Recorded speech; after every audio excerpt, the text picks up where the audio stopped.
un formulario antes de que concluya la sesión. Este link y este formulario es para que lo llenen con sus datos, nombre, correo electrónico. ¿Para qué? El nombre es para su reconocimiento. ¿Sí? Para eso es el nombre. Y el correo electrónico es para que les envíen su reconocimiento y para que les den acceso a una carpeta de Google en donde podrán visualizar la grabación y el... Entonces, muy importante, llenen este formulario en cuanto se los envíen para que no tengan problema en tiempos con respecto a su reconocimiento y con respecto al acceso a esta carpeta. ¿Sí? Se los enviarán a su grupo de WhatsApp y solo hay que poner nombre y correo electrónico. Tengan en cuenta una cosa, correo, yo les recomiendo que utilicen un correo de Gmail y el nombre, yo les recomiendo, bueno, no les recomiendo, tal cual como lo pongan en ese formulario, así va a aparecer en su reconocimiento.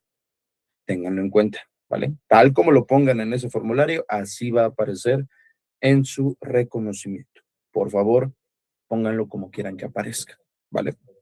Pero bueno, vamos a comenzar, ¿sí? Este tema es muy distinto a la reparación del daño tradicional, ¿sí? ¿Por qué? Porque debemos de entender la realidad en la que nos encontramos a día de hoy, ¿sí? El daño moral digital no simplemente función del daño analógico que hemos desarrollado por mucho tiempo. Sus reglas son completamente distintas.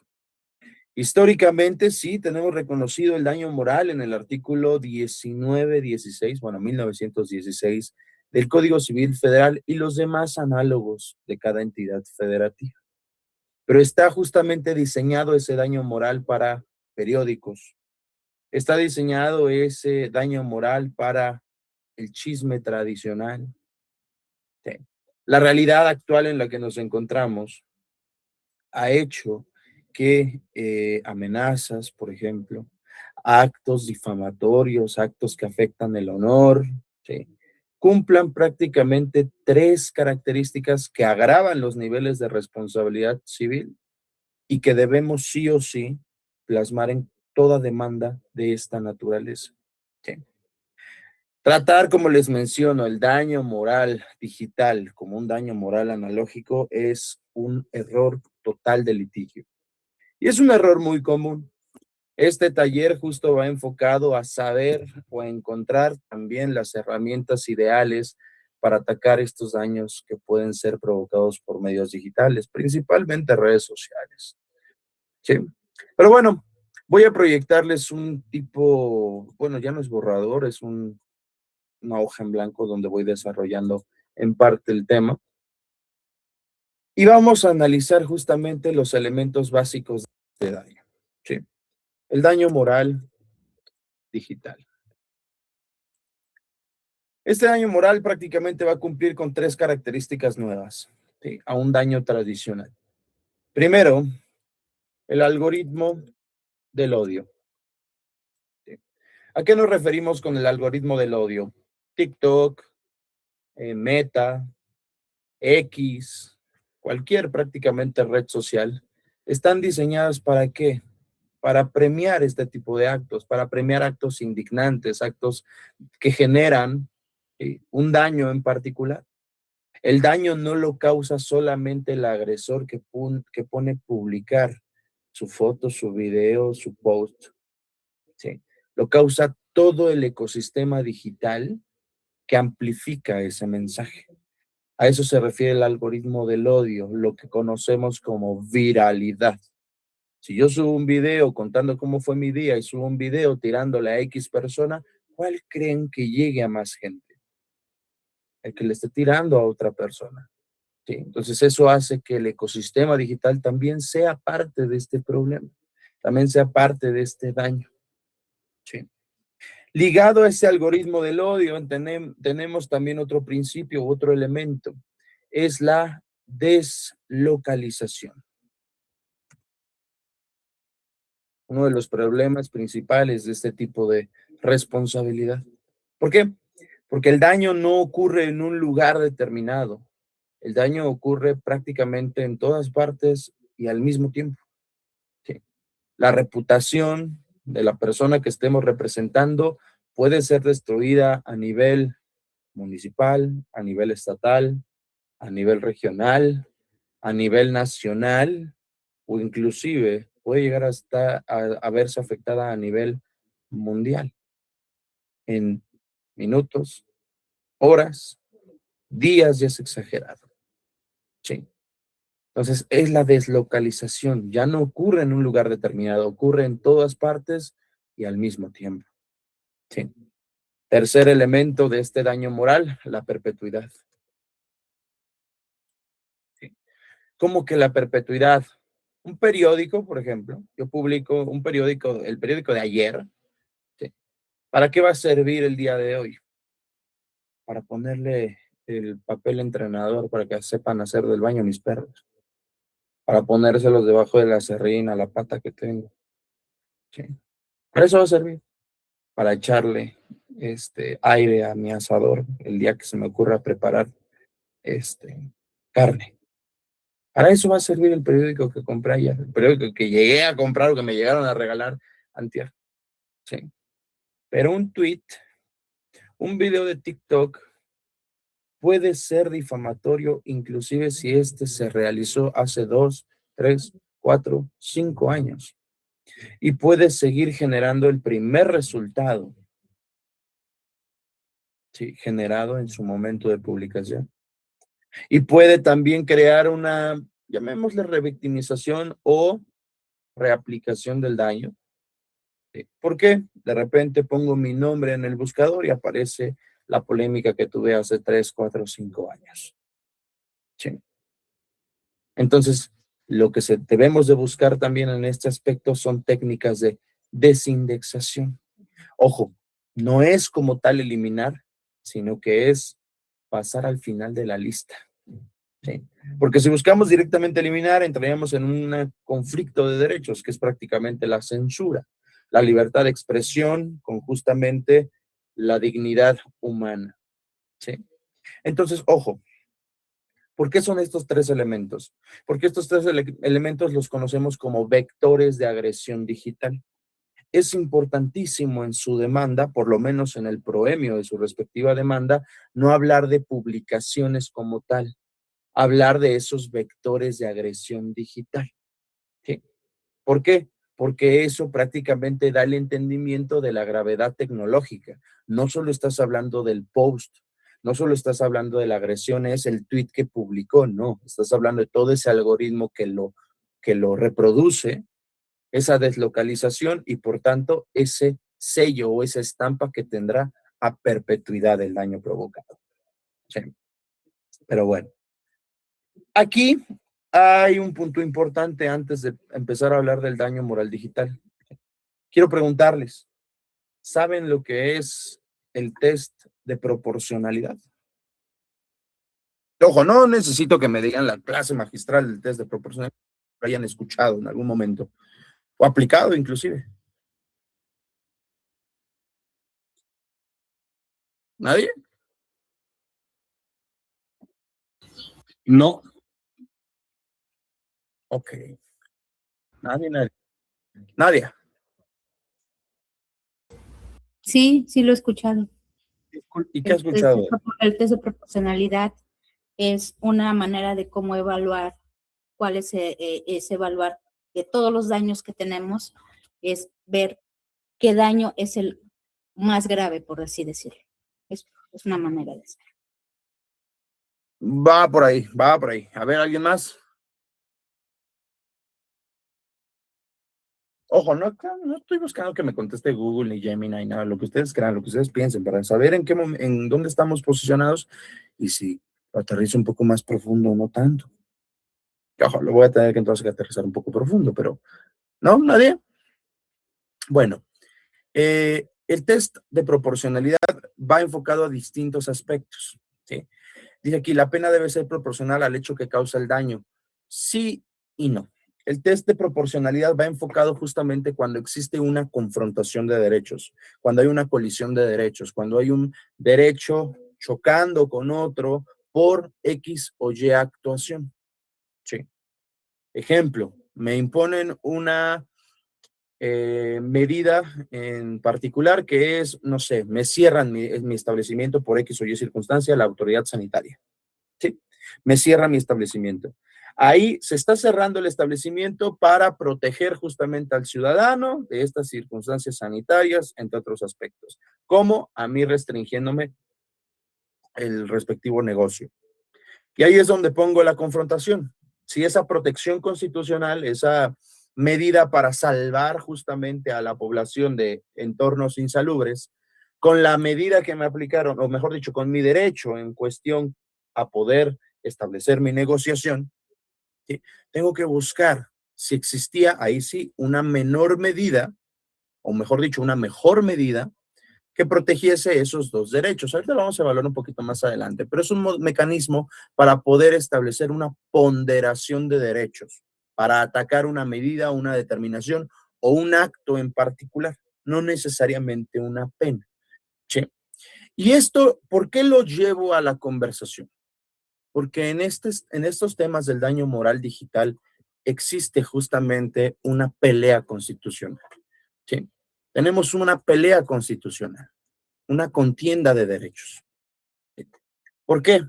Tenemos justamente el artículo 6, el artículo 7 constitucional, ¿sí? Contra el artículo primero y el artículo 16 constitucional. ¿Sí? Vamos a tener justamente esa situación. El corazón de este litigio, el litigio de daño moral digital, ¿sí? Es realmente ese choque constitucional, ese choque de derechos humanos, de derechos fundamentales. Y nuestro trabajo no es anular un derecho u otro, como de repente lo quieren enseñar de esa manera, pero no. Nuestro trabajo es ponderarlos, ¿sí? Bajo el test de proporcionalidad. También hay otro ejercicio llamado ponderación de derechos que de ahí deriva justamente el test de proporcionalidad, que es por parte del autor Robert Alexi. Les voy a dejar su libro de argumentación y ponderación de derechos para que lo puedan ustedes leer, si es que les interesa. Pero esto es muy importante para litigios en materia de amparo, principalmente en naturaleza administrativa y principalmente en este tipo de litigios de daño moral digital. ¿Por qué? Porque existe ese conflicto de derechos.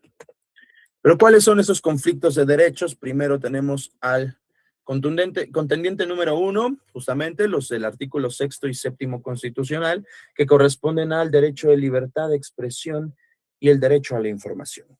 ¿Sí? La libertad de expresión y el derecho a la información. Ese es el primer contendiente. ¿Sí? El agresor de un daño moral digital siempre va a buscar excusarse y si a ustedes les toca defenderlo, siempre van a tener que plantear su defensa en la protección a la libertad de expresión y el derecho a la información. Siempre. ¿Sí? Porque de eso se trata el daño moral digital. ¿Contra quién va a contender este respectivo derecho? Contra los que están en el artículo primero y artículo 16 constitucional. Es decir, el derecho a la dignidad y el derecho a la honra. ¿Sí? Podemos añadir uno más, que es justamente el reconocimiento de la personalidad. ¿Sí? Son prácticamente los derechos que vamos a tener en controversia bajo esta situación. Entonces, tú quieres ganar el respectivo litigio, necesitas conocer justamente la base de los derechos de la personalidad que estamos defendiendo. Porque estos derechos, que son los derechos de la personalidad, tienen una trinidad, llamémosle de esa manera. La primera o el primer elemento es el honor. El segundo elemento es la vida privada. Y el tercer elemento es la imagen propia. Sí. Son los tres elementos que nosotros debemos dominar si queremos hablar de daño moral digital. Sí. Los tres elementos importantes. ¿A qué nos referimos con el honor? Sí. Bueno, en el honor hay dos tipos. Está el honor objetivo y está el honor subjetivo. El honor el honor objetivo lo podemos llamar reputación. ¿Y qué es la reputación? La valoración que la sociedad tiene de tu persona. Sí. Ejemplo, se maneja mucho en responsabilidad profesional. Me acusan a un médico de negligencia en un grupo de Facebook y eso hace que mi médico pierda pacientes. Ahí hay un ataque directo a su honor objetivo, a la percepción que tiene la sociedad de este individuo. Es el daño más frecuente en justamente criterios de responsabilidad contra profesionistas. Sí. Dice, si es el estudio que deben de dar los jueces de manera ética y profesional apegada a derecho de los hechos, en cierto sentido, y del test de proporcionalidad. Y justo nosotros también tenemos que aplicarlo. ¿Sí? Nosotros también tenemos que ayudarle al juez o encaminar al juez a un test de proporcionalidad que nosotros deseamos, obviamente. Sí. Pero entonces, los elementos del honor, tenemos el honor objetivo, la reputación. ¿Cómo nos percibe la valoración que nos otorga la sociedad? Y el honor, perdón, subjetivo, ¿cuál sería? El autoestima. ¿Sí? Es decir, la percepción que uno tiene de sí mismo. ¿Sí? Se expuso el ejemplo con la reputación. Soy un profesional, soy abogado, me exponen en un video de TikTok y eso hace que pierda clientes. Se me está dañando mi honor objetivo. Sí. Pero hay una persona que me está acosando por redes sociales, que está realizando insultos de forma sistemática que me afectan la autopercepción, la psique, generándome ansiedad, generándome depresión. Sí. Eso técnicamente es ataque al honor subjetivo, ¿sí? A la autoestima. Y eso es altamente perceptible, ¿eh? Se puede comprobar directamente por una pericial psicológica, sin ningún problema. Mientras el aspecto objetivo generalmente lo demuestras con las publicaciones, con el incito al odio, entre otros aspectos, el subjetivo lo demuestras con pruebas psicológicas generalmente. Pero es el primer elemento para proteger a la dignidad y la honra. Sí. El ataque al honor. Honor objetivo u honor subjetivo. ¿Sí? Segundo elemento, vida privada. ¿Sí? Y aquí es uno de los elementos también importantes. ¿Sí? ¿Por qué? La vida privada es el ámbito que un individuo reserva. ¿Sí? Es decir, es el ámbito que no tiene relevancia para el debate público. ¿Sí? ¿Cuál es la regla de oro? Y vamos a ponerla. En la vida privada, la verdad no es defensa. ¿Sí? Esa es una regla de oro. Y esto, si se van a dedicar específicamente a esta materia, tatúenselo, porque es lo que más fallan los abogados a manera de defender una responsabilidad, o mejor dicho, un daño moral. ¿Sí? De repente, fulanito de tal publica un historial médico en donde devela que fulanito de tal tiene VIH, fulanito de tal es un actor, fulanito de tal es un político. ¿Sí? Se publicó de X persona que es cantante la preferencia sexual, que es homosexual, que es bisexual. ¿Sí? Se publicó el domicilio de su respectivo cliente sin su consentimiento. Todo eso es daño moral. ¿Sí? Aunque la información sea 100% real. Sí, sí es un dictamen médico del individuo en donde tiene VIH positivo o en donde ya está conformado el síndrome de inmunodeficiencia adquirida. Sí, no importa que sea verdadero. Sí.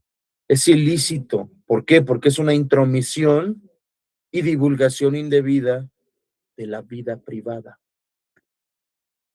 Si fuera efectos de su trabajo, por ejemplo, si es un de sus de sus esquemas de trabajo, del ejercicio de sus funciones, de su función pública, dale. Si es un cantante y están hablando justamente de sus producciones musicales, de sus canciones, de un show que dio, adelante. Si es un actor y están hablando de alguna serie, algún capítulo, alguna película en la cual participó, adelante. Y esa es la excusa de generalmente el abogado mediocre, en esta materia. Es verdad, sí, que sea verdad no significa que eso ya te defiende a publicidad. Es una persona pública, que ese es el segundo argumento mediocre. Es una persona pública. ¿En qué es público? Sí. Una persona realmente pública no tiene vida privada. Y ahí hay que hacer un ejercicio de autorreflexión. Imagínense que ustedes se vuelven famosos por X o Y circunstancia, por su actuar profesional o por su pasatiempo más, que más disfrutan. Sí. Imagínense que ustedes se vuelven famosos por esa situación.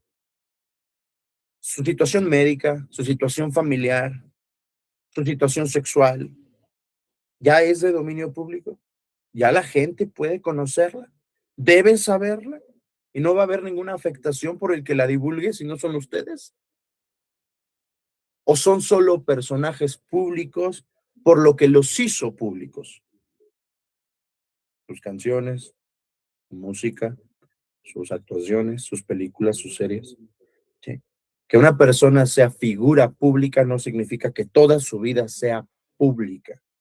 Ese es un completamente mediocre del abogado y de los medios en particular también que se van a aventar litigios contra ellos por este tipo de situaciones. Simplemente vean el capítulo ese Ventaneando, el programa ese Ventaneando.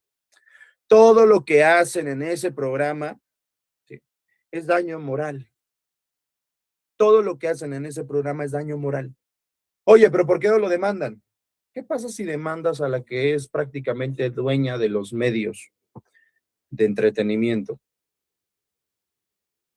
Pierdes oportunidades.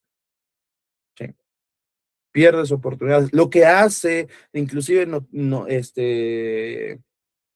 conductores de noticieros como Villalbazo, creo que es. Sí, Villalbazo. Sí. Es daño moral. Que de repente, de un momento a otro, se le haga sencillo decir este hijo de la chingada o este cabrón que lo hace en televisión abierta. Sí. Y que lo exhiba de repente en algunos videos. No, y si vamos a exhibir su cara, eso ya es daño moral. Pero evidentemente alguien que está siendo buscado por un procedimiento de naturaleza penal naturalmente no va a iniciar una demanda civil, sí, no va a iniciar una demanda civil de reparación de daño moral contra Alejandro Villalbazo y la respectiva televisora. Obviamente no lo va a hacer, pero eso hace que normalicemos los actores, las actrices, los cantantes, las cantantes no van a iniciar un procedimiento contra Pati Chapoy ni contra la cadena televisora porque se quedan sin trabajo. Pero eso no significa que no exista el daño moral. ¿Sí? Esas actuaciones, el permitir o el ver que eso ocurra, es lo que hace que pensemos, que no se puede, iniciar un litigio por daño moral contra estos individuos. Que casi no hay asuntos de esta naturaleza. Sí hay, a veces cuando terminan demandando noticieros, terminan demandando cadenas televisivas. ¿Y qué pasa después? Hay una cancelación por parte de la empresa hacia el individuo que inició el proceso. ¿Sí? Y por eso es que vemos pocos, ¿sí?, pocos litigios de esta naturaleza contra las grandes televisoras, contra los grandes periódicos. Pero eso ha hecho que también normalicemos muchas actuaciones y que emitamos esos argumentos ilógicos. ¿Es persona pública? Sí, lo es, pero solamente en el ejercicio de su función pública, en el ejercicio de su actividad pública, no en su vida privada. Ese argumento no es argumento, la verdad no es defensa. Que sea verdad no significa que no haya responsabilidad, ¿vale? Entonces, supongamos que un ciudadano o candidato de un partido político hace referencia a otro candidato político. Aparte de lo electoral, se le puede demandar por daño moral por haber dañado su reputación, honor subjetivo. Si es enfocado particularmente en actuaciones o actividades de función pública, no. Por ejemplo, fulanito de tal fue acusado de un caso de corrupción, pues yo voy a señalarlo. Porque esa situación del acuse de corrupción, yo, ojo, tengo que tratarlo con mucho cuidado. Tengo que tratarlo con mucho cuidado. ¿Sí? Pero, por ejemplo, si yo lo ataco señalando que se murió su hijo, ahí sí, ¿Entienden el panorama? El caso de el ataque o la acusación por el caso de corrupción o la investigación que se está abriendo o que se abrió en su momento contra X persona por la situación de corrupción, sí, o de su familia en particular, que también estuvieron inmiscuidos en casos de corrupción. Sí. Ahí en esos aspectos no hay ningún tipo de responsabilidad porque esos son elementos sí de la vida pública y de su función. Pero si yo empiezo a hablar de que su hijo se murió, si empiezo a hablar de que de que su esposa perdió a su respectivo hijo y eso no le permite tener un juicio pleno, ahí ya lo estoy atacando y ahí ya le estoy generando un daño moral. Porque la pérdida, por ejemplo, de su hijo no deriva del ejercicio de sus funciones.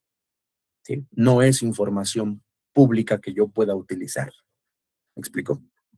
A un servidor o funcionario público hablando de su actuar en su investidura, eso sí, puedes tú hacerlo sin ningún problema. Sí, sin ningún problema lo puedes hacer.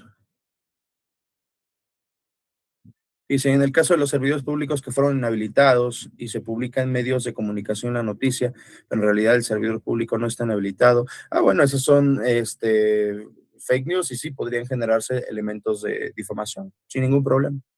Que ojo, la difamación per se aquí en México no existe. ¿Sí? Difamación así tal cual, no. Aquí es daño moral, ¿sí? Daño moral, pero le hablamos de actos difamatorios porque esos son uno de los elementos del daño moral. Hay varios elementos, ahorita los hablamos justamente, ¿sí? Pero ojo, separen el aspecto público de la persona con el aspecto privado. Todos tenemos vida privada, ¿sí? Y tercer elemento, la imagen propia, ¿sí? Esta es prácticamente la identidad visual, ¿sí? A día de hoy no solo estamos hablando de fotos, estamos hablando de que se protege no solo la imagen en particular, sino que se protege la biometría,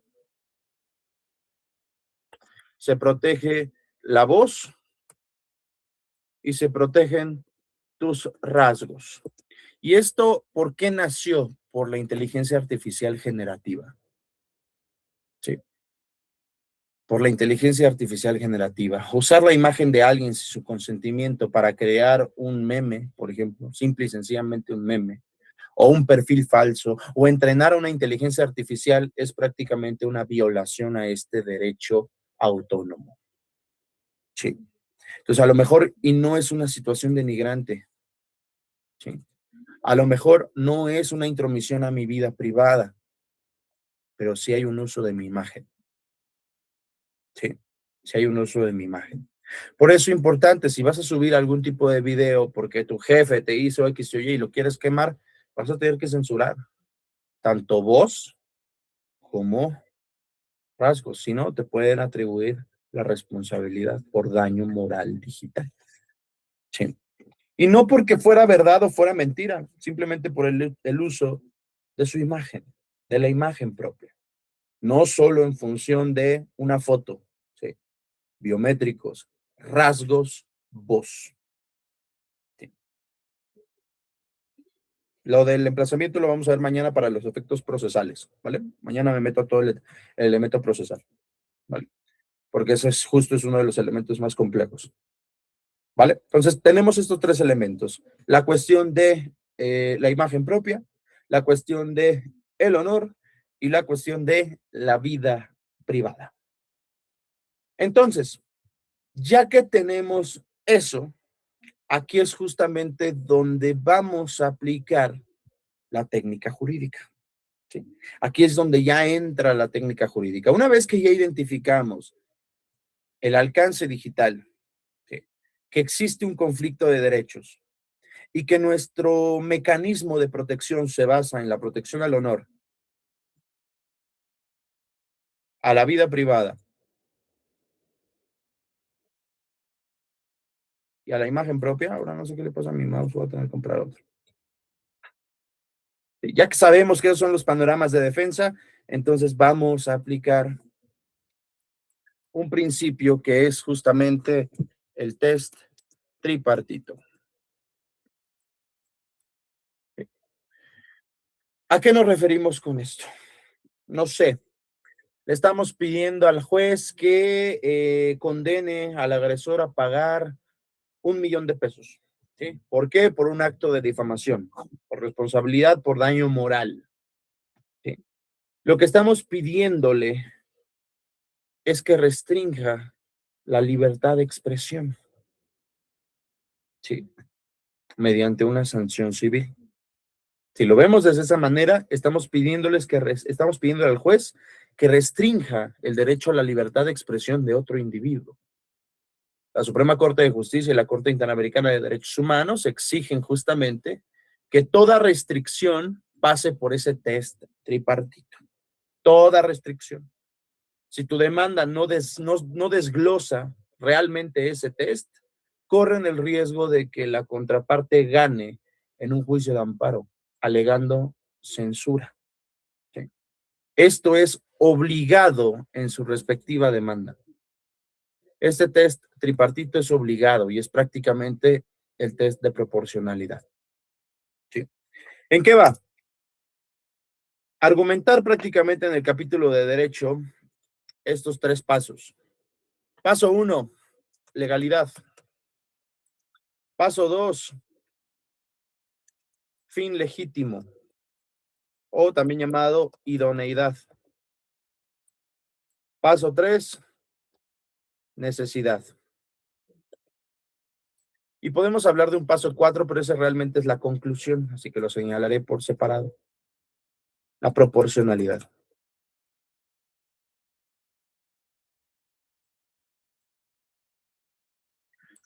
Esto es el test de proporcionalidad. Pero antes de entrar a materia de este ejemplo, les voy a mostrar otro. En un segundo.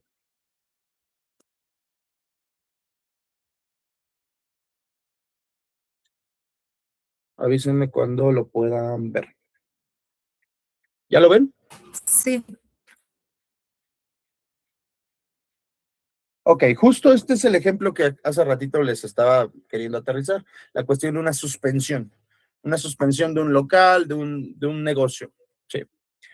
Concepto de violación basado en el test de proporcionalidad. ¿Cuál es el acto? El acto reclamado es inconstitucional por resultar desproporcionado y violatorio al principio de prohibición de excesos, transgrediendo el derecho humano a la libertad de comercio, propiedad y trabajo, tutelado en el artículo 5º, 14, 16 de la Constitución Política de los Estados Unidos Mexicanos.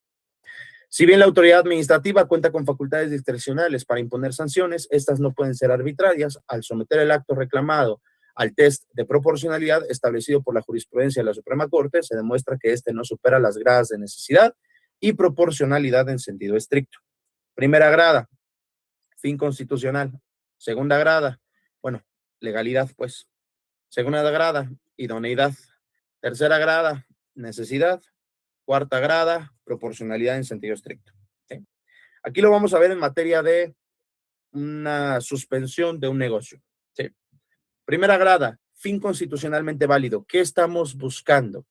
Si realmente la medida que se me está aplicando, pues es válida en cierto sentido, es legal. Sí. Y en este sentido, pues sí, la suspensión es legal ya que busca garantizar el orden público, sí, asegurar salubridad, recaudar impuestos, entre otros aspectos. Por eso es que se concede que la autoridad persigue un fin legítimo. ¿Sí? Tengan en cuenta una cosa, en todos los momentos, en todos los test de proporcionalidad, ¿sí? Bueno, no en todos. En el 90% de los test de proporcionalidad, el fin es válido, ¿sí? El fin constitucional es válido, es decir, la legalidad, el acto es legal en el 90% de los asuntos. ¿Por qué les digo esto? Porque si fuera realmente, no se cumpliese esta primera grada, ya tenemos un acto inconstitucional, ¿sí? Ya tenemos un acto inconstitucional, no hay necesidad de aplicar el test, ¿sí? Entonces, la primera grada pasa, no hay ningún problema. Todavía sigue la segunda grada. Idoneidad. Aquí en este sentido es si la medida que me aplicaron, que fue la suspensión, realmente logra el fin establecido en el principio de legalidad. Recuerden, el fin es garantizar el orden público, recaudar impuestos, asegurar la salubridad. Sí. Entonces, este fin de garantizar el orden público, recaudar impuestos y asegurar la salubridad, ¿es un fin constitucional? Sí. Entonces, pasa en la primera grada. Ahora, la medida que en este caso es la suspensión ¿sí? de mi negocio, ¿cumple con este fin? ¿Sí garantiza el orden público? ¿Sí garantiza la salubridad? ¿El que suspendan mi negocio?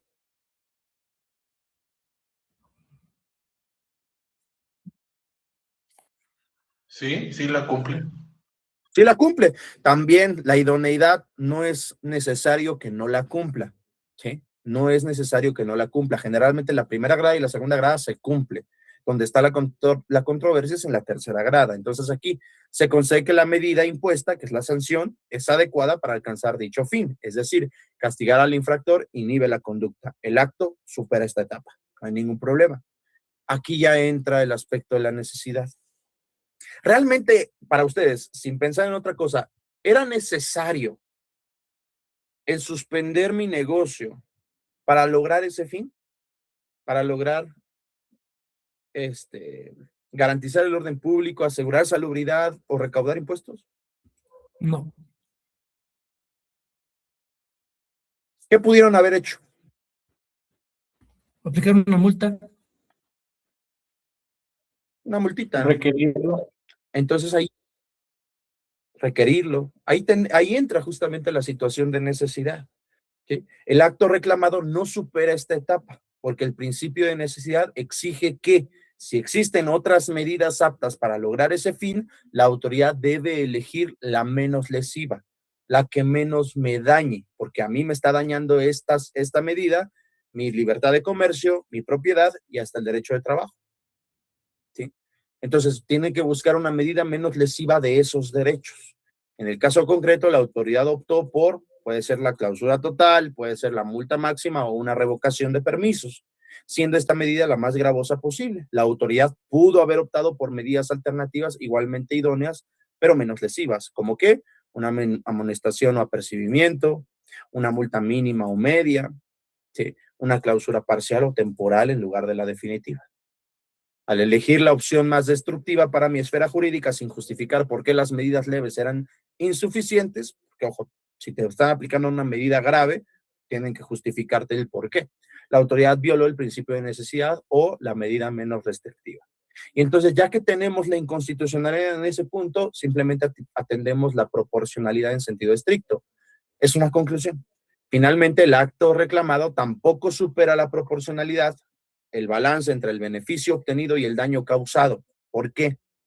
La proporcionalidad se basa justamente en el nexo causal entre el beneficio y el daño.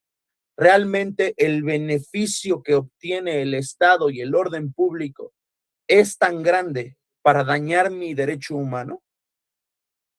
Con la clausura de mi establecimiento, sí, y con la restricción de mi derecho, mejor dicho, más que con la clausura, con la restricción de mi derecho al comercio, con mi derecho a la propiedad o mi derecho al trabajo, ¿se acabó los problemas de salubridad que tiene México, la sociedad mexicana? ¿Se acabaron con la restricción de mi derecho, con mi local? No. Entonces, el beneficio obtenido por el Estado no es proporcional al daño generado. Sí, porque realmente que clausuren un respectivo de este establecimiento no va a mejorar la salubridad en un alto porcentaje. ¿Sí? No es proporcional. No es proporcionado el beneficio que recibe el Estado y la sociedad al daño que me están aplicando a mí. Debe ser proporcional. ¿Sí? Y aquí justo se señala, el grado de satisfacción del interés público con esta sanción severa es mínimo o nulo. El orden público no mejora sustancialmente por imponerme una sanción máxima a mí nada más. Pero la afectación a mi derecho fundamental sí es una afectación grave, porque está afectando mi patrimonio vital y mi capacidad de subsistencia. Y entonces ya metemos argumentación para concluir. Y bueno, aquí hay una jurisprudencia que de hecho les puede ayudar para establecer test de proporcionalidad. Sí. Quiero pensar que quieren este documento, ¿verdad? Sí, por favor. En su material, no se preocupen. ¿Sí? Dice, en este contexto, la multa de 4 millones que impone Profeco por vender tortillas, justo lo que están queriendo decir, por vender tortillas en neveras, pasaría el test de proporcionalidad. Es correcto. En ese sentido, esa multa pasaría el test para poderla declarar inconstitucional y reducir justamente la medida. De hecho, ese es uno de los litigios más comunes para responsabilidad, bueno, no responsabilidad, perdón, para impugnar multas que impone COFEPRIS a servidores o prestadores de servicios de salud. ¿Por qué? Por publicidad. ¿Sí? Porque la multa más grande de publicidad que existe para una persona física es de 2,5 millones. Para un establecimiento o una persona moral es de 4,5 millones. Y es por un problema de mala publicidad, simplemente porque publicites tu servicio, ¿sí?, sin tener un aviso o un permiso de publicidad por parte de COFEPRIS. Entonces, sin tener esos o sin tener ese permiso, te pueden llegar a imponer ese tipo de multas. No están llegando a los 2,5 millones, pero sí me ha llegado a impugnar multas que ha establecido COFEPRIS a un médico que publicó un TikTok sin poner su permiso, perdón, aviso de publicidad, de más de $500,000. Le aplicaron una sanción de $700,000. La medida es completamente desproporcionada. ¿Sí? Completamente desproporcionada. Además que al evaluar justamente el anuncio publicitario, la única falla que tuvo es no tener el aviso de publicidad, el código que te da COFEPRIS para cuando te quieres publicitar. Sí. No hubo fallas en mercantilizar la salud, no hubo fallas en temas de exposición o garantía de resultados, no hubo tampoco de superlativos, no hubo realmente ningún problema con respecto a la publicidad, más que el hecho de que no tenía el código. Y por eso te van a multar $700,000, no tiene sentido. Por un TikTok que duraba 30 segundos, no tiene para nada sentido. ¿Sí? Pero así están aplicando justamente las multas que están queriendo aplicar a las tortillas. Sí, va a pasar sin ningún problema esta situación. Tengo un asunto de un maestro en el que es señalado por un alumno de agresiones. La madre publica el señalamiento en redes. Lo pueden buscar justamente. Lo pueden atacar justamente. Esa situación sí la pueden atacar. ¿Por qué? Porque redes sociales no son un mecanismo judicial. Y ojo, este esquema del daño moral también busca atacar el principio del artículo 16 de nadie puede hacer justicia por mano propia. ¿Sí? Entonces, realmente lo que tú tienes que hacer es iniciar tu procedimiento. Es el 17, maestro. 17, perdóneme, sí, 17. Les dije 16, perdóneme, 17. Y nadie puede hacer justicia por mano propia. Entonces, partiendo de ese supuesto, evidentemente, se puede atacar sin ningún problema. Y aquí nada más sería identificar específicamente cuáles o qué elementos de daño genera esa publicación. ¿Qué elementos de daño genera esa publicación? Porque puede realizar publicaciones señalando también a X personas de forma indirecta con una idea de informar y ahí estás protegiéndolo. Evidentemente no lo voy a enseñar a hacer, ¿sí? No se lo voy a enseñar a redactar. ¿Por qué? Porque pues, es una herramienta justamente para difamar legalmente. En este contexto, la multa de 4 millones, aquí en Zamora se da mucho el daño moral por tanta gente que debe donde quiera y las exhiben demasiado en Facebook. Sí, esos son justamente. También de repente en un régimen en condominio, que igual en redes sociales publican al moroso.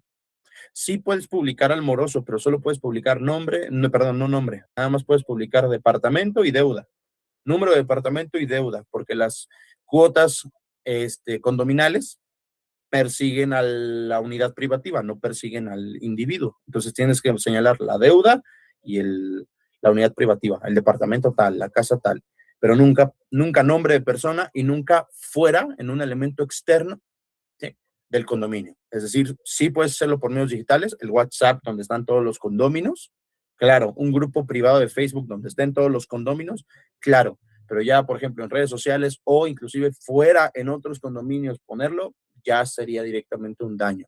¿Sí? Ahí hay que jugar mucho con el mensaje en particular, ¿vale?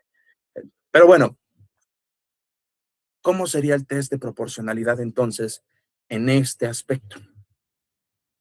Primero, legalidad, misma situación, previsto en la ley. La restricción debe estar escrita de forma clara, en una ley formal y material antes de cualquier hecho.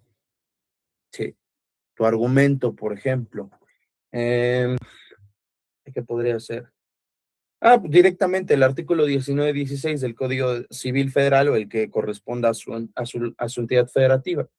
Su señoría, la sanción que demando está expresamente tipificada en el daño moral, en el artículo 1916 del Código Civil Federal y sus análogos en su entidad federativa. Con esto se cumple el requisito de legalidad. Mientras esté reconocido el daño moral, ya cumplimos el aspecto de legalidad. Sí. Fin legítimo o idoneidad. La restricción, ¿sí?, del derecho de libertad de expresión debe perseguir un objetivo, ¿sí? Objetivo que debe ser imperioso y válido. Es decir, la condena civil, por ejemplo, no busca censurar la crítica X, ¿sí?, o el señalamiento X del demandado, ¿sí? Lo que busca es proteger mi derecho fundamental al honor, ¿sí? Y ahí es donde jugamos con los elementos, la cuestión del honor, o a la vida privada, o a la imagen propia. Es decir, la restricción que estoy buscando hacia el derecho de libertad de expresión del otro individuo no es buscando su censura, es buscando la protección de mi imagen propia, mi vida privada o mi honor. Y entonces ya tenemos el fin legítimo, porque no estamos buscando censurarlo, estamos buscando protegernos a nosotros. Sí, protegernos directamente a nosotros. Por tanto, el fin es válido, es legítimo tanto constitucionalmente como es legítimo convencionalmente. Sí. Y ahora sí, la confrontación directa, la necesidad y la proporcionalidad. Necesidad. La restricción que estamos buscando, ¿sí?, es ahora sí, es la medida menos lesiva. ¿Sí? ¿Qué restricción podemos buscar? Una desindexación, unas disculpas o directamente que se elimine dicha publicación. Ahí es donde nosotros tenemos que justificar. No en todos los casos vamos a buscar, ojo, que se elimine. Y también, ojo, no en todos los casos vamos a buscar dinero. Sí. No en todos los casos de daño moral se genera dinero. En la gran mayoría sí, y sabiendo trabajarlo siempre puedes generar una reparación pecuniaria. Lo mejor es siempre poderlo trabajar para una reparación pecuniaria. Por eso mañana les hablo de cuantificación de daños. Pero sí debes justificar siempre la medida. Recuerden que la primera medida del daño moral es eliminar, ¿sí?, o difuminar, ¿sí?, el daño moral. Ya después entra el repararlo, ¿sí? Es decir, atacar la publicación. Lo primero que buscamos con el daño moral es atacar la publicación, ¿sí? El video, el audio, el tweet, eso es lo que buscamos atacar. Entonces, nuestro argumento, no existe una alternativa menos gravosa, ¿sí? Una simple disculpa no repara la pérdida patrimonial que pudiera llegar a tener, ni el daño a mi salud mental derivado de la viralidad de la publicación, por ejemplo. Sí. Y por tanto también la indemnización, el aspecto pecuniario, es debidamente necesario. Es decir, aquí lo que vas a hacer es en la cuestión de necesidad es justificar lo que estás pidiendo. Sí. Aquí es lo que tú tienes que hacer, justificar lo que estás pidiendo. En la necesidad es eso. Dime por qué debería aplicarle esa medida y por qué esa medida no ataca, ¿sí?, o no restringe, ¿sí?, desproporcionadamente su derecho a la libertad de expresión, en contraposición de tu derecho al honor, a la dignidad. ¿Sí? Y una vez que tú lo desarrollas, entonces entra la proporcionalidad, porque el beneficio es realmente proteger a la víctima. Sí. El beneficio es ese, proteger a la víctima. Y el beneficio de proteger a la víctima, ¿qué compensa? Compensa el sacrificio de la expresión del agresor. Eso es lo que tenemos que manifestar, que el beneficio de proteger a la víctima compensa, ¿sí?, el sacrificio de la expresión del agresor. Callarte a ti, ¿sí?, o mejor dicho, beneficiarme a mí, la protección de mi derecho, ¿sí?, es válida sometiendo el tuyo, o al revés, someter tu derecho a la expresión es válido para proteger, ¿sí?, mi derecho. Y no solo es válido, beneficia más. Se compensan, se cancelan, por decirlo de alguna forma. Sí. Entonces, el demandado, no estaba ejerciendo, y ahí es donde lo atacas, no estaba ejerciendo periodismo, no estaba debatiendo ideas de interés público, lo que estaba haciendo es emitir insultos de naturaleza gratuita, falsedades de naturaleza dolosa, sí, discursos de odio, entre otros aspectos. Por tanto, ¿qué va a pasar? La balanza, en cierto sentido, se inclina a la protección de la dignidad humana de la víctima y no de la libertad de expresión del agresor. Esto requiere alta técnica jurídica. Sí. Es por ello que les voy a dejar, y si pueden leerlas para mañana, estaría perfecto. Si no, no pasa nada, las van a tener disponibles. En su material complementario van a tener diversos casos, ¿sí?, diversos casos de daño moral, con su respectivo test de proporcionalidad redactado. Si lo pueden leer, si lo pueden revisar para la sesión de mañana, estaría ideal. Por eso es importante, llenen su formulario hoy para que desde mañana, por ahí del mediodía, un poquito antes, tengan acceso a su carpeta, donde puedan visualizarlo. Sí. Dice aquí, en los grupos de Facebook, las colonias aledañas al domicilio también aplican. Sí, en ese sentido, sí, tiene que ser completamente privado. Para cuestiones de condominios, tengan en cuenta que si son de colonias y demás, ahí no aplica. Tiene que ser interno en el condominio, nada más. Si persona ajena al condominio se entera, ya puede ser un criterio de responsabilidad. El hecho de que tú le cuentes a un vecino de otra, o a tu mejor amigo que vive en otro lugar, eso ya genera una responsabilidad y un daño moral. ¿Sí? Eso es lo interesante, justo de esto. ¿Por qué les voy a dejar esto? Por justamente la estructura de la demanda. Cuando redacten su demanda, como estamos aplicando ya el Código Nacional de Procedimientos Civiles y Familiares, o ya están por iniciar también la transición, creen un apartado específico, ¿sí?, que ese apartado específico sea directamente test de proporcionalidad y colisión de derechos. ¿Sí? Y ahí desarrollan los 4 pasos. ¿Sí? ¿Para qué? Para facilitar la sentencia al juez. ¿Sí? Los jueces en la transición van a tener sobrecarga de trabajo y actualmente la gente quiere todo más fácil. Hazlo más fácil para el juez. ¿Sí? Si tú le das este esquema argumentativo constitucional ya armado, prácticamente lo que le estás haciendo al juez es masticarle la comida y ponérsela en la boquita. Ya, para que ni siquiera tenga que masticar, solo tenga que tragar. ¿Sí? Es muy probable que si tú armas ese aspecto, ya esa argumentación constitucional, uno, el demandado tenga más elementos en contra para poder contestar la respectiva demanda. ¿Sí? Y es muy probable que la autoridad adopte ese razonamiento literalmente como lo señalaste en la sentencia. ¿Sí? Por eso, generalmente en reparación de daños pones test de proporcionalidad y más en este supuesto, porque es una confrontación de derechos.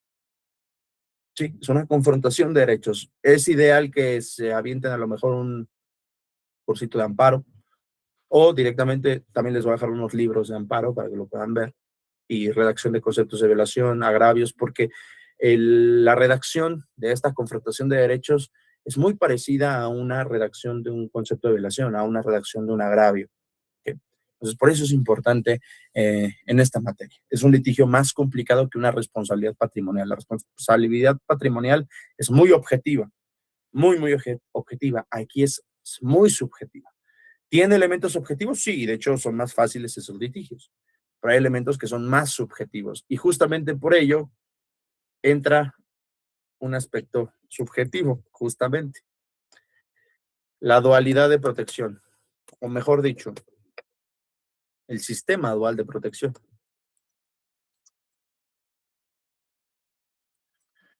¿Por qué sistema dual? Bueno, no es lo mismo, ¿sí?, ni será lo mismo defender a una persona privada, un ciudadano promedio, un ciudadano común, que defender a una persona pública, político, actor, actriz, cantantes, influencers, artistas en general. No es para nada igual, ¿sí? Primero hay que analizar qué dijo el agresor, ¿sí? El juez va a analizar quién es tu cliente, ¿sí? Y la Suprema Corte de Justicia de la Nación ha considerado este sistema dual, ¿sí? ¿Qué hace? Establece un nivel de tolerancia a la crítica. Es decir, depende del nivel de proyección pública del sujeto, ¿sí? Mientras más proyección pública tenga el sujeto, más tolerancia a la crítica tiene. Eso hace justamente que tengamos entonces a las personas privadas contra las personas públicas. Y podemos atender varios rubros, ¿eh? Primer rubro, protección. El nivel de protección que vamos a utilizar para personas privadas es técnicamente un nivel de protección máximo, ¿sí? La intromisión a la vida de estas personas presume, o se presume, mejor dicho, de ilegítima, ¿sí?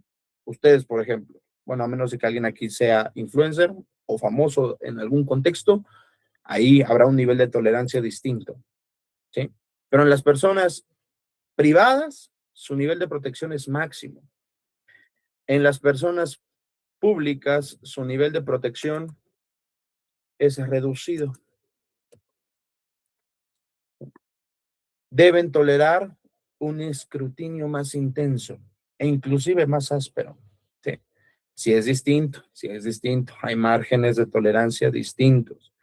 Una persona pública aguanta más y debe aguantar más. ¿Por qué? Porque es pública. Su información está al alcance o está aún más fácil alcance, ¿sí? ¿Qué otro elemento tenemos? Los elementos probatorios, o mejor dicho, el estándar. Y esto nos incumbe a nosotros. ¿Por qué? Porque es el nivel de pruebas que vamos a requerir. Sí. En las personas privadas solamente basta comprobar tres cosas: el hecho ilícito, el daño y el nexo causal. ¿Qué es el nexo causal? Que el daño fue provocado por el hecho ilícito. Ese es el nexo causal entre el hecho y el daño. Y ya. Que esto es técnicamente los criterios básicos de una responsabilidad civil, de cualquier naturaleza. Pero en las personas públicas, el estándar probatorio cambia.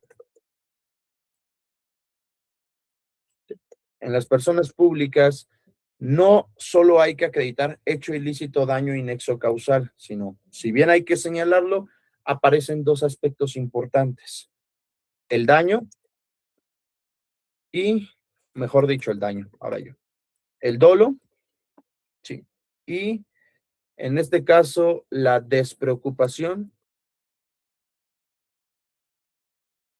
temeraria por la verdad. Sí. El dolo y la despreocupación temeraria de la verdad. Sí. ¿A qué nos referimos con eso? El dolo va a ser directamente la intención de dañar, ¿sí? Y la despreocupación temeraria por la verdad es no verificar fuentes, sin más, ¿sí? No solo basta con un hecho ilícito, daño y nexo causal, basta, bueno, hay que acreditar dolo o, en su caso, despreocupación temeraria por la verdad. Sí, importantísimo. ¿Cómo se defiende normalmente el agresor en estos casos? Que de hecho también ustedes lo pueden manejar. Si a ustedes les toca defender a un agresor en situación de persona privada, generalmente te manejas con la libertad de expresión. Sí. Pero tengan en cuenta una cosa: existe un daño, no hay manera de protegerte. Sí. Si generaste un daño en la persona, no hay manera de protegerte, más que con la inexistencia del acto. Pero obviamente, si ya se demostró el hecho o el acto y ya se demostró el daño, ten por seguro que es un criterio de responsabilidad. La única forma de atacar cuando sí se realizó el acto es que no exista daño, atacar el daño provocado, el supuesto daño provocado. Pero con las personas públicas la defensa es más amplia. ¿Por qué? Porque nos podemos basar en el interés público y también en el debate democrático. Y aquí es justo donde entran los criterios de distinción, lo que es una difamación contra una opinión injuriosa, por ejemplo. Sí. Pero ojo, ya en su demanda, sí, con estos elementos es importante hacer ¿qué? Definir expresamente a su cliente. Si ustedes no definen expresamente a su cliente, están en un total error. ¿Sí? Porque si su cliente es una persona privada, pongan un apartado específico de la calidad de persona privada de mi representado, tal cual, tatúenselo si quieren para que lo pongan directamente. De la calidad de persona privada de mi representado. Explícale al juez que tu cliente no busca reflectores. ¿Sí? Explícale al juez que tu cliente no busca una vida pública. ¿Sí? Al explicarle eso, goza de esa protección máxima que señalamos en los puntos importantes de este apartado. ¿Sí? ¿Y qué pasa? La carga argumentativa se invierte hacia el agresor, porque el agresor entonces lo que va a tener que hacer es justificar por qué se metió a la vida privada de esta persona. Si es una persona pública, aquí sí nos corresponde a nosotros acreditar que existe un dolo o que existe una despreocupación por la verdad. Sí. No verificó las respectivas fuentes o tiene una intención de dañarme. Porque nada más el hecho de señalar que somos personajes, perdón, que se atenta a mi vida privada al ser una persona pública, genera afectaciones. ¿Cómo tú puedes atacar esta situación? Que no tenga nada de relevancia con el actuar de tu función pública. Lo que les mencionaba, es un político, nos están atacando sus políticas. Es más, vamos a ponerlo. Voy a hacer dos aseveraciones y ustedes me dicen cuál sería directamente un acto difamatorio y cuál sería un acto sin responsabilidad. Sí. La presidenta Claudia Sheinbaum es una estúpida. Es el primer argumento. Segundo argumento, la presidenta Claudia Sheinbaum ha desempeñado un papel incompetente, ¿sí?, en su función pública en materia de salud. ¿Cuál es motivante de daño moral? ¿Cuál es, sí, o cuál no tiene ningún problema? La segunda, ¿no? ¿La segunda es la que genera el daño moral? No, la que no genera. La que no genera. La segunda no genera daño moral, la primera sí genera daño moral. ¿Sí? ¿Por qué? Porque el aspecto de señalar que es estúpida, estoy generalizando y estoy prácticamente no enfocándome en un aspecto privado de esta persona. Digo, perdón, en un aspecto de su función pública. Mientras que el otro estoy señalando, o inclusive puedo ponerlo, ha desarrollado una estrategia estúpida, vamos a ver la misma palabra, una estrategia estúpida en materia de salud. ¿Ahí ya sería daño moral? No, porque está hablando de su función pública, ¿no? Pero estoy diciendo que es estúpida. Pero la función, no el sujeto. Aún así, la función que tú haces te liga en particular. La persona que hace estupideces no puede ser llamada estúpida. Esa sería una apreciación muy subjetiva, ¿no? Porque Exacto, y ese es el tema subjetivo de este daño.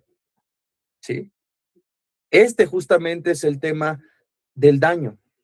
¿Sí? Abogado. Y eso es, mande.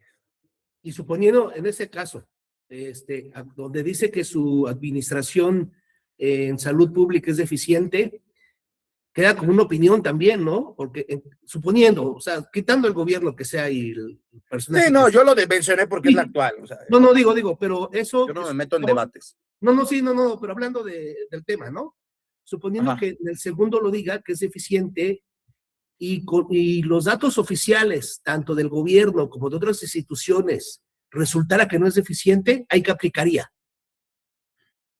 Ahí aplicaría una buena contienda en poder establecer los criterios de por qué tú señalaste que es deficiente y por qué la otra persona señaló que no es deficiente. Por ejemplo, si son datos gubernamentales, lo puedes atacar fácilmente, pero si se respaldan con otros datos, yo a lo mejor podría moldear mi argumento en una situación a lo mejor más específica que corresponda, a lo mejor es deficiente en perspectiva o en comparación con X modelo y lo trato de salvar, pero tampoco es tan así. ¿Por qué? Si yo manejo justamente ese esquema, el modelo o el plan de salud de X gobierno es deficiente y los datos señalan que en cierto sentido no lo es, ahí no hay un daño, ¿sí? Porque ahí realmente no hay una afectación. Ahí justamente se está emitiendo una opinión.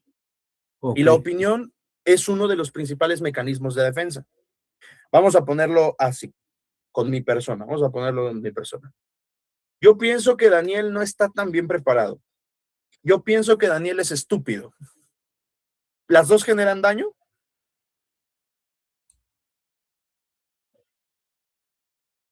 ¿O hay alguna que genera daño o ninguna genera daño? No, la primera sí es un insulto. La segunda, Ajá, la que dice que es estúpido. estúpido. Esa Sí, genera un daño. La primera no. claro, es muy La subjetivo. primera es una dependiendo de mera cada quien. opinión. Sí. Exactamente. Dependiendo del Y eso, criterio de cada quien. A lo digamos, mejor eso yo se porque podría- espero... Ajá. Digo, Dígame. la calificación de su curso, digamos, eso podría decirse en una encuesta, digamos, ¿no? Y ahí algunos podrían decir que sí o no. ¿Sí me explicó? La que sí es daño moral es el insulto. Justamente, por ejemplo, hace... ¿qué fue? Hace como 2 semanas. 3 semanas. 3 semanas. No es cierto. No me acuerdo. Pero fue la última vez que di de daño moral. Ahí generó un debate con una persona, sí, generó un debate con una persona, y justamente esa persona atacó la situación, sí, atacó la situación, en función de, o sea, atacó mi argumento en función de mi vestimenta, en función de mi vestimenta. Sí, yo me he visto así porque tengo otra sesión ahorita a las 7, tengo otra sesión a las 9, y no me da tiempo ya en la noche ya lo que menos quiero es cambiarme, ya me acuesto y demás, entonces yo me quito el disfraz de abogado desde las 2 de la tarde. Entonces, por eso es que desarrollo la sesión cómodo en cierto sentido. Cabello, pues la persona que me lo corta no ha regresado y tampoco lo quiero traer todo relamido todo el día. Pero empezó a atacarme en ese sentido. Bueno, la opinión en este sentido fue una opinión injuriosa que no derivaba de justamente el tema a debatir, que es la información que estaba desarrollando. Sí. Entonces ahí es una situación en particular. Dice, la difamación en el Código Penal del Estado de Veracruz está derogado. El hábito no hace al monje. Es correcto, pero ojo, la difamación aquí no la estamos viendo como un tipo penal. La estamos viendo como un elemento de daño moral, ¿sí? No vas a demandar por difamación, vas a demandar responsabilidad civil por daño moral derivado de actos difamatorios. Esa es la forma como lo vas a tú a desarrollar, ¿sí? Abogado. Esa es la forma donde tú lo vas a atacar. Aquí me preguntan, tengo una duda, ahora la palabra, dame un segundo. La verdad, estoy confundida en cuanto a lo que hemos visto. Lo estamos viendo principalmente desde el punto de vista del abogado defensor o de la parte actora. Lo estamos viendo ahorita desde la parte actora con puntos también del abogado defensor del agresor, ¿sí? Con puntos derivados del abogado del defensor. Mañana que entremos a los puntos procesales, ya nos enfocaremos principalmente no principalmente, nos enfocaremos a los dos puntos, tanto del actor como de la defensa en cierto sentido. Dígame, ahora sí. Bueno, yo soy Arturo Suárez y Ujú. soy abogado, soy perito. Pero Ajá. antes esto estaba a nivel penal y lo bajaron por la libertad de expresión de un tema civil, ¿verdad? Sí. Sí, justo. O sea, lo que marcó Es fue la muy libertad de expresión, ¿no? Sí, y es que es muy difícil valorar la difamación como aplicarle una responsabilidad penal. ¿Saben cuántos litigios en materia penal habrían por difamación? Entonces, aplicarle un filtro civil es más sencillo. Pero en algún Aplicarle momento el filtro. fueron en el terreno penal, ¿no? Sí, sí. Ok. Y en otros países siguen estando en el terreno penal. Todavía en otros países siguen estando en el terreno penal. Sí. Pero inclusive, ¿qué creen? Como el litigio penal y como la naturaleza del delito también, las medidas en particular no eran tan contundentes por una difamación. En materia civil, sí. En materia civil, la reparación del daño puede llegar a inclusive hasta ser millonaria. y eso sí ha reducido en cierto sentido aspectos o litigios en particular. Lo principal que querían hacer era reducir ese respectivo litigio. Por ejemplo, el delito de amenazas. En muchas entidades federativas existía el delito de amenazas. Otras entidades lo tienen todavía y hay otras entidades que ya de plano no lo tienen. ¿Por qué? Pues ¿por qué tanto puedes tú saturar un ministerio público, una fiscalía de denuncias por amenazas? Fulanito de tal me vio feo. Ya con eso de repente iba al Ministerio Público a levantar mi respectiva denuncia por amenazas. Evidentemente por esas circunstancias y por la situación del derecho a la libertad de expresión y el amplio debate que deriva de esa ponderación, ese conflicto de derechos, es que sí, se redirigió a la materia civil, a una simple reparación del daño. Pero sí podría derivar también en conductas penales. Ejemplo, la ley Olimpia, por ejemplo. ¿Sí? La situación de la ley Olimpia, que corresponde a un daño moral, ¿sí? Pero también corresponde a una actividad delictiva. ¿Cuál es esa situación? La difusión de contenido íntimo de una persona sin su consentimiento. Y puede ser contenido verdadero o contenido falso, inclusive. Montajes o inclusive producciones por inteligencia artificial. ¿Sí? Ahí no están separadas los dos aspectos. Podemos entrar en la responsabilidad civil o la reparación del daño por el daño moral y además la sanción penal. O lo que va a ocurrir ahorita con la ley. Perdón, ¿Cómo se llama? no veo dónde levantar la mano, pero, o sea, por ejemplo, si mi vecino le caigo gordo, yo me dedico a la política y de pronto él sube una imagen parecida a mí, genera una caricatura muy similar a mí y pone un defecto que yo haya tenido en el gobierno o dice que me demandó porque yo no sé gobernar bien. Eso vendría siendo, pues eso me causa un menoscabo, un descrédito, un perjuicio moral. Pero ¿por qué estoy tan seguro que soy yo o mi identidad? ¿O cómo está eso? Es que O sea, esa es la situación. Si el que le atribuye la identidad personal es la víctima y no el agresor, no hay un criterio de reparación de daño. Sí. Se parece, sí, pero no eres tú. Y ahí es donde se permiten justamente las parodias. O sea, pues sí, pero vamos a decir, sí está poniendo una denuncia contra mí y pone un muñeco parecido a mí, pero no me puso a mí. Ahí no estoy entendiendo el contexto de la denuncia con la publicación. Vamos a decir que yo me robé dinero del gobierno. Él en vez de poner mi foto, va a poner una denuncia al Ministerio Público, pero en vez de poner mi foto, pone la de la caricatura de un muñequito parecido a mí, pero está diciendo que me denunció a mí. Pero no me puso a mí, puso una caricatura similar a mí. O sea, en la caricatura está señalando que interpuso una denuncia contra usted. Ajá. Ah, pero la caricatura. En el video, durante la conversación, aparece una caricatura y pues soy yo, gordo, con un bigote.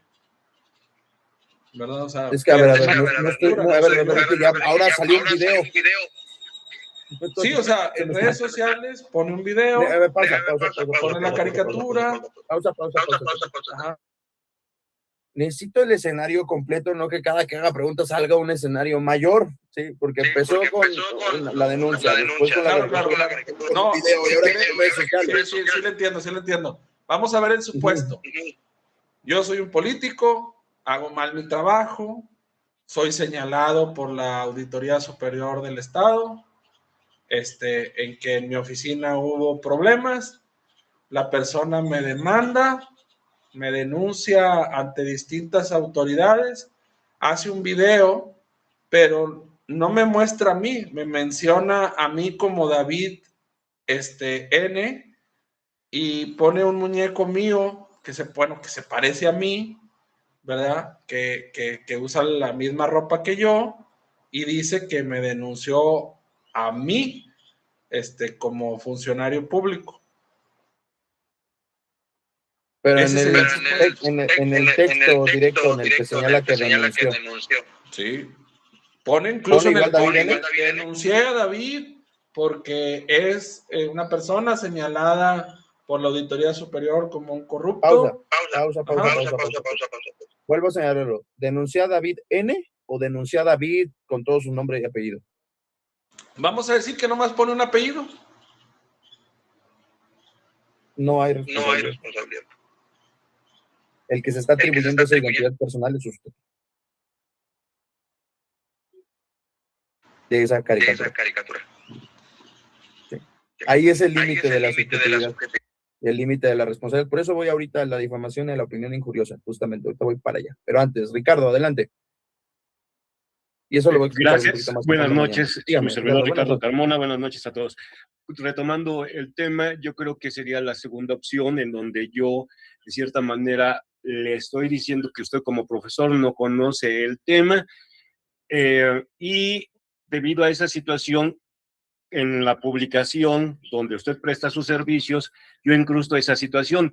De cierta manera, a veces nos fijamos más en los comentarios negativos que en los positivos y eso devino a usted que ya no siga o no tenga la misma cantidad de difusión o la misma cantidad de alumnos que se inscribieron por haber yo dicho esa manifestación sin tener un fundamento. Y ahí Gracias. inclusive ya conectó hasta responsabilidad patrimonial. El hecho de no tengo la misma difusión, no tengo misma cantidad de inscritos, lo cuantifico y ahí hay una cantidad para cobrar inclusive. Sí, inclusive ya hasta tenemos una cantidad para poder cobrar el primer criterio de indemnización. Correcto. Sí. Gracias. No, ¿de qué? Gracias a usted. Adelante, no tengo el nombre, pero es Salinas y Asociados. ¿Cuál es su nombre? ¿Qué tal? Muy buenas tardes. Soy Buenas el tardes. licenciado Iván Salinas para servirle. Un gusto. Fíjense que yo hace 2 años experimenté lo que se está llevando en este pequeño curso, ¿verdad? En Facebook. Yo vivo aquí en la ciudad de Veracruz. Incluso, bueno, pues aquí litigo, aquí en su casa de ustedes, bueno, pues tengo mi oficina, ¿verdad? A lo que voy. En su momento yo fui subido a una página de Facebook, para decirlo así, donde, bueno, pues sacaron fotos de mi esposa cuando yo me estaba casando en este sentido en el registro civil, sacaron fotos de mis suegros. Y aquí en Veracruz, desafortunadamente la difamación no procede, no tiene ningún buen final. No hay ese tipo bueno, por pronto, para poder denunciar ese hecho. Y obviamente, bueno, pues en el Facebook aparecía que eran personas que, bueno, para empezar yo no conozco y perfiles falsos, ¿no? Entonces ahí me di a la tarea de hacer lo que era la denuncia vía cibernética para poder yo saber a quién iba yo a denunciar en este caso, ¿no? Porque pues sí, ahí aparecen muchas situaciones, indicaban incluso cosas o sea, que no eran ciertas, y a final de cuentas llegaron muchas opiniones dentro de esa misma publicación. Pero mi pregunta es, si se suponía que yo hice el hecho que a donde me indican que yo robé, o que me indican que hice fraude, ¿no? Si por ejemplo, en este sentido, están todo lo que es, por decirlo así, por un divorcio, vamos, están todos los precedentes de ese divorcio. Ahí, ¿qué avance se puede tener en el sentido de el poder saber denunciar a la persona o cómo se puede dar uno cuenta en ese sentido? Es todo, Daniel. ¿Cómo? A ver, no entendí esa parte de la pregunta. ¿Cómo se puede dar cuenta de qué en particular? De las personas que suben eso, porque no suben en verdad las personas. El rastreo para identificar quién es el que me está. Ok. Eso lo vemos mañana. Okay, eso correcto. Mañana lo voy a explicar punto por punto cómo rastrea hasta el domicilio y el dispositivo de la persona en particular. Ok, ¿sí? correcto. Por eso justo les voy a dejar una sesión en su carpeta que ya van a tener disponible desde mañanita de prueba digital.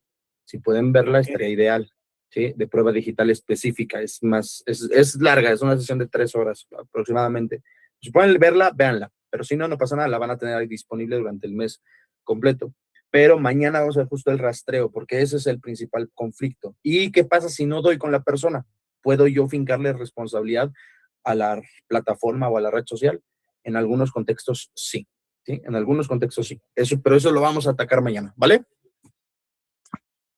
Justo ese tema lo vamos a atacar mañana. Entonces, gracias, Lick. ¿no de qué? Hoy defino los elementos del daño y lo dejamos en pausa hasta aquí. Les explico. Si no concluimos mañana, no se preocupen, ¿sí? A mí no me interesa concluir en las 2, 3 horas que son. Si tengo que dar otra sesión, yo no tengo ningún problema. No se les va a cobrar nada adicional ni nada por el estilo. Lo que me interesa es que los temas caigan bien. Se atiendan bien, completos, se entiendan. ¿Por qué? Porque este sí es un tema complejo, ¿sí? Tanto en su naturaleza como en su procedimiento. Entonces, por eso es que vamos punto por punto, ¿vale? Pero bueno, vamos a terminar con esta parte y lo dejamos para mañana. Y continuamos el día de mañana. Difamación. ¿Qué es la difamación? La imputación de hechos falsos.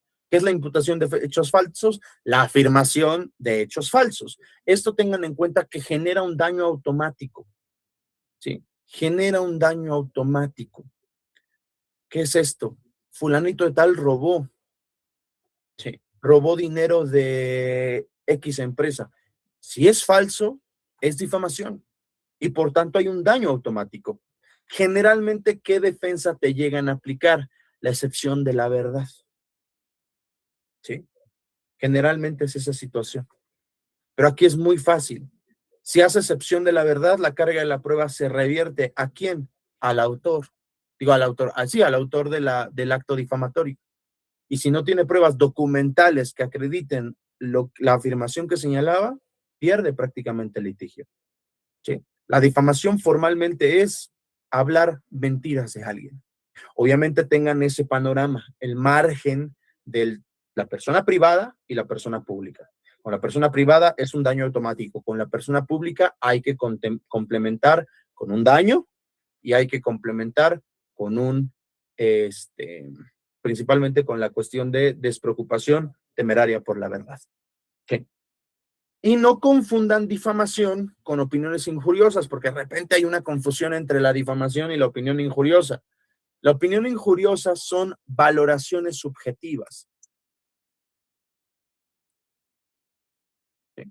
Son valoraciones subjetivas. No pueden ser verdaderas o falsas. ¿Sí? No pueden ser verdaderas o falsas. Fulanito de tal es un estúpido. Eso es una opinión injuriosa. ¿Sí? Eso es directamente una opinión injuriosa. ¿Por qué? Porque es una valoración subjetiva, no atiende un hecho ni le da mayor fuerza ni menor fuerza. Sí. Y su única función es directamente una expresión vejatoria, una expresión de daño.